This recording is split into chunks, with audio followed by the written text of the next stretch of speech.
पुण्यामध्ये काँग्रेसचे प्रवक्ते हनुमंत पवार यांना झालेल्या मारहाणीबद्दल चौघांवर गुन्हा दाखल झालेला आहे। हिंदुत्ववादी तुषार दामगुडेंचं पिस्तूल पोलिसांनी जप्त केलं असून त्यांना नोटीस देऊन सोडलं गेलंय। पाहूयात।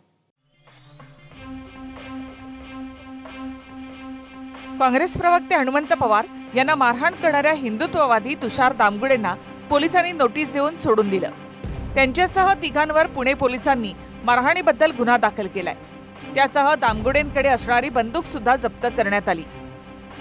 अपशब्द वापरल्याच्या आरोपातून हिंदुत्ववादी कार्यकर्ते तुषार दामगुडेसह इतर 4 ते 5 लोकांनी हनुमंत पवार यांना मारहाण केली।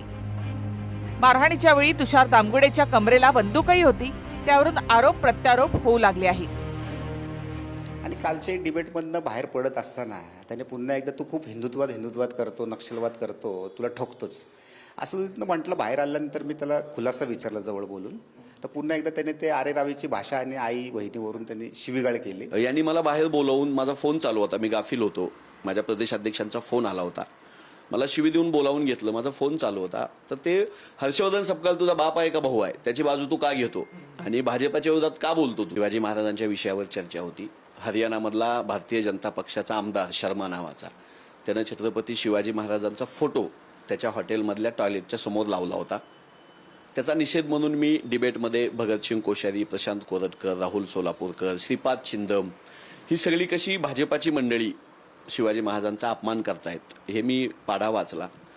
आणि भगतसिंग कोश्यारीला ज्याने महात्मा फुलेंचा, सावित्रीबाईंचा अपमान केला, ज्यानं छत्रपती शिवाजी महाराजांचा अपमान केला, त्याला भाजपानं पद्मभूषण पुरस्कार देऊन बक्षीस दिलं, तर ते परत घ्यावं अशी मी मागणी ठामपणे करत होतो। त्या चर्चेत हा तुषार दामगुडे होता। 7-8 दिवसांपूर्वी एका चॅनलवरती लाईव्ह डिबेटमध्ये या हनुमंत पवारने मला, तुला बुटाने मारतो, तू पेशवेची नाजाई लावलेला आहे, गागा भट्टाची नाजाई लावलेला आहे आणि एक अश्लील शिवीगाळ करून त्याने मला धमकी दिली होती। एखाद्याला मारहाणीची धमकी देणं, आई बहिणीवरनं शिवे देणं, तर एक काँग्रेसचं एक त्याचं DNA हा पूर्वीपासून असा आहे।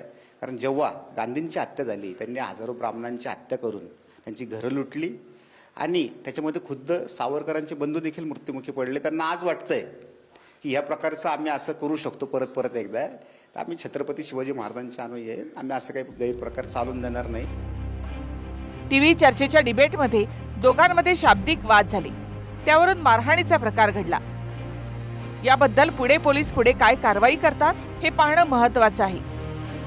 तर मला दिसतं की हा एक मनुष्य जातीवाचक आहे, कारण याला एक गागा भट्टाची अवलाद, म्हणजे शिवाजी महाराजांनी ज्यांच्या पायावर डोकं ठेवून ज्यांनी राज्याभिषेक केला, ज्यांनी आपलं स्वतःचं स्वराज्याचे पेशवे ज्यांना नेमलं, असं एका जातीवरती त्याला हे करणं, मी त्या जातीचं नाहीये, परंतु असं कुठल्याही जातीविषयी जर कोणी बोलत असेल एक हिंदू म्हणून माझा त्याला विरोध आहे। भारतीय जनता पक्षावर टीका केल्यानंतर किंवा शिवाजी महाराजांचा अपमान करणाऱ्या लोकांना वाभाडे काढल्यानंतर याला राग यायचा काय कारण मला अजूनही लक्षात आलेलं नाही। 5-6 दिवसापूर्वी एका न्यूज चॅनलच्या डिबेटमध्येही हा इसम आणि मी सोबत होतो। हर्षवर्धनजी सपकाळ यांच्या आमच्या त्यांनी 2, 3, 4 शिव्या दिल्या आणि त्या शिव्या थांबत नाहीत म्हणल्यानंतर त्यानं ज्या भाषेत बोलत होता त्याच भाषेत मीही उत्तर दिलं होतं। त्याचाही त्याला राग आलेला होता, तो त्याचाही जाब विचारत होता की सपकाळाला बोलल्यास तुला का राग येतो वगैरे वगैरे। योगेश बोरसे, TV9 मराठी, पुणे।